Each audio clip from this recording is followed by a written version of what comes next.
What's up, guys? Welcome back here in the live stream on Instagram, and to everyone who's watching on the video on YouTube or Facebook or whatever, or listening to the podcast, of course. I'm here right now to answer your questions that everybody has sent in into the Artist Coaching Community Facebook group, and I'm actually still pretty amazed because I just watched the new video clip of Salvatore Ganacci, and if you haven't seen it yet, I will recommend you to go over and watch it because it's track's called Horse, and he recently released his new video of it, and it's just genius. I love how he does those things. So if you haven't seen it yet, go over to YouTube or whatever and go watch the video. But that's not why we're here today. We're here today to talk about the questions that were sent in the Artist Coaching Community group.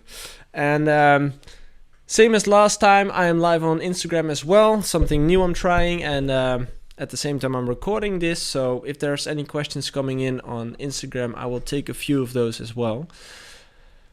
What advice? Wow, we're actually starting off with a really good question from Swap Nil.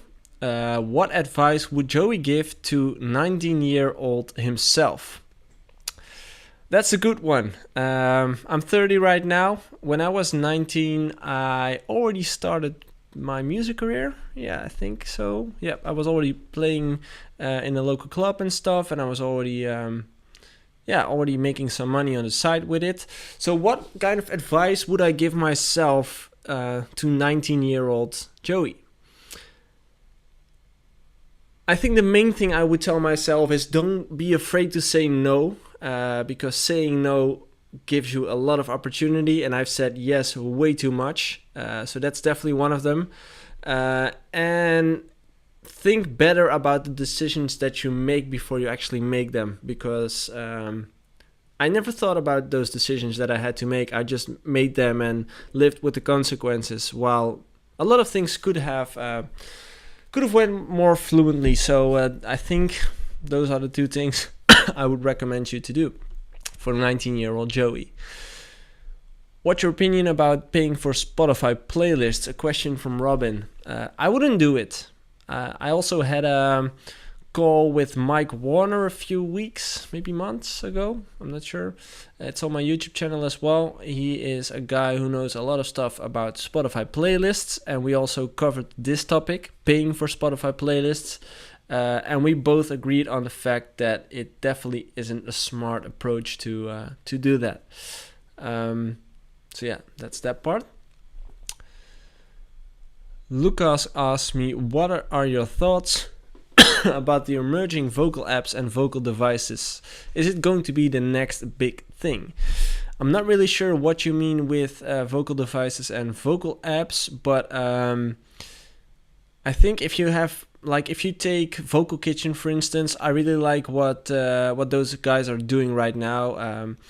The vocal apps, I know a few, and I think what those companies mainly do is they connect you, the artist, with the vocalist. It makes the connection easier. You don't have to go out and look for yourself. They make the connection and you pay them for that service, which is a great thing because it makes things easier for you. But if you're not willing to pay for it, or if you're not able to pay for it, it's still useful to go on SoundCloud and to go into the hand-to-hand combat game and find one yourself.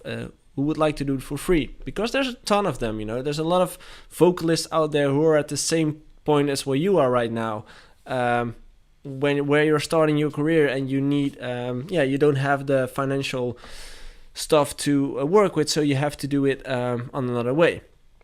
So yeah, I think it's great that they're there, like the vocal apps and the vocal devices, but if you're not capable to pay for it or whatever, you still have to go for the other route.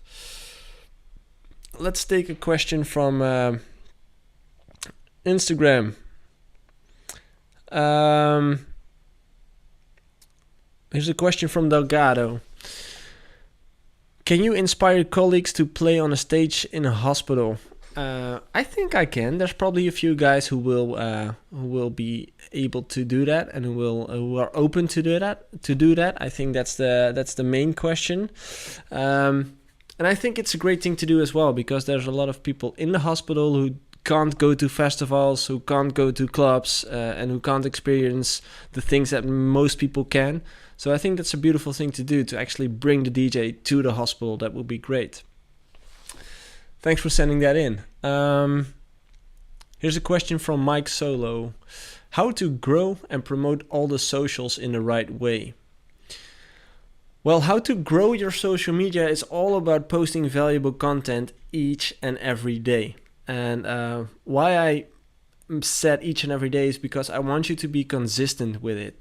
Posting a photo once a week or posting a video twice a week doesn't really get you anywhere. You have to do it more consistently, and you have to make sure that the content that you're putting out is actually valuable to the other person who is watching to your content.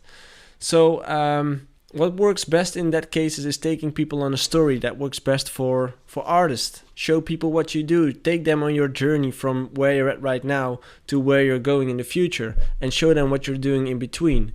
I think that's a really strong thing you can do, and you don't have to create content for it. You just have to show your life. That's the only thing. Promote all the channels, promote all the socials. Yeah, it's cross promoting, you know. So if your Instagram is starting to grow, you can start promoting your Twitter there, or your Snapchat, or your Musical.ly, or TikTok it's named, by the way. But you can start cross promoting the channels once you have the reach. But first you have to start building the reach on one certain platform. Jamil asks, what do you think about EPM music, Cobalt music, and other services like that? When do you think it's the right time to use them? And also, what do you think about Wavo? I think Cobalt and EPM are a publishing company. I think those are only useful when your music is at a stage where it could get featured on, maybe radio, maybe games or whatever. And they can also connect you with vocalists and stuff, so they have a network to work with, which might come in useful as well. But I must say, you have to look good at the deals that they give you, because some of them are really shitty. I'm not sure if Cobalt and EPM do it, but I know there's a few publishing companies out there who do, so be aware. And companies like Wavo, I haven't worked with Wavo yet, but I heard a lot of good stuff about it, so hopefully that works for you. How can someone who doesn't like to show much of his private life would have success in social media? That's interesting, because to me, if I have a look at my own social media, and if I have a look at other people's social media who are successful doing it, they don't really show that much about their personal life. If you have a look at me, for instance, I don't show that much about my personal life. I never show my friends, I never show my girlfriend, I once showed my baby, but I'm not showing it a lot, and I don't like to share a lot from my private life as well, but still I have a lot of content on my social media, and it's pretty engaging as well, and I see that happening with other people as well. So I don't think showing your private life is a must for social media. It could definitely add value to it, because it gives you a deeper insight of who you are as a person. It could bring your connection to a deeper level with the follower. But it's definitely not something you have to do. If it's something you're not comfortable with doing, I would definitely recommend you to not do it and focus on the stuff that you want to post. Me, for instance, I only show the things that are connected to my business, to the artist coaching, and to stuff that I think are valuable connected to the brand. So I'll take you on the journey of my brand, actually. I think this is really interesting, because if you have a look at Swedish House Mafia, for instance, Axwell, Ingrosso, and Steve Angelo, they don't share anything about their private life as well. Well, at least if they do, it's like once a month or whatever, but you don't see that much on their pages. I think the main keyword here is storytelling. If you start sharing stuff on social media, make sure you start telling a story. And your life in general is a story. Where you are from now to where you're going, and everything that's happening in between, that's a story. So if you want to share that, you can actually post it on this thing which they called Instagram stories. And they called it stories for a reason, I guess. So yeah, it's interesting to see how many people think you should post stuff about your private life to be interesting, but that's definitely not the case. You should just think through what you're going to post and make sure you can be consistent with it. So those were the questions in the Artist Coaching Community Facebook group. Thanks for sending those in again. If you aren't a member of that group yet and you are an artist with questions or want to connect with other artists out there, there's over 800 people in there which you can connect with, talk to, collaborate with, do whatever you want to do with it. It's called the Artist Coaching Community Facebook group, and it's on Facebook, obviously. Every week I have a Q&A there where I answer your questions, and we answer those in a live stream like this and put it online as well. So that was it for this week. A quick update on the book to you who haven't been watching my socials lately.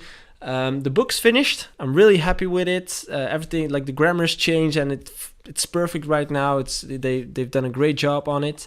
And yesterday I found a narrator who is working on the audiobook right now, and it's being created right now. It's finished within 2 weeks, and then it will go out. So I'm really excited about this project. I got a lot of great feedback on the book, and I can't wait to share it with you guys. I will definitely keep you guys up to date about it. And like I said, it will probably be somewhere in May. It will go live. So yeah, keep an eye on that. Thanks guys for watching again. Thanks for everyone who's watched the live stream on Instagram. I've seen you guys. There's one question coming by about the price from the book, which is interesting. It's going to be free. I don't want to charge people for the book because I think it's more important that the story is being shared and that people can learn from it or whatever you can get out of it. But I don't want to make any money from it. So I'm working, I'm still searching for a platform, by the way, to give it away for free. So if anyone has any advices, I still want to get it on Audible and stuff, but I can't put it out there for free. That's the problem. You can't get it yet, Nuki. It will be online somewhere in May. The audiobook's being finished right now, and then I'm ready to go. So keep an eye on my socials if you're interested. And yeah, thanks guys for watching. Thanks for watching in the live stream. Thanks for sending in your questions in the Artist Coaching community. And I wish you guys the best day ever. See you guys next week. Bye.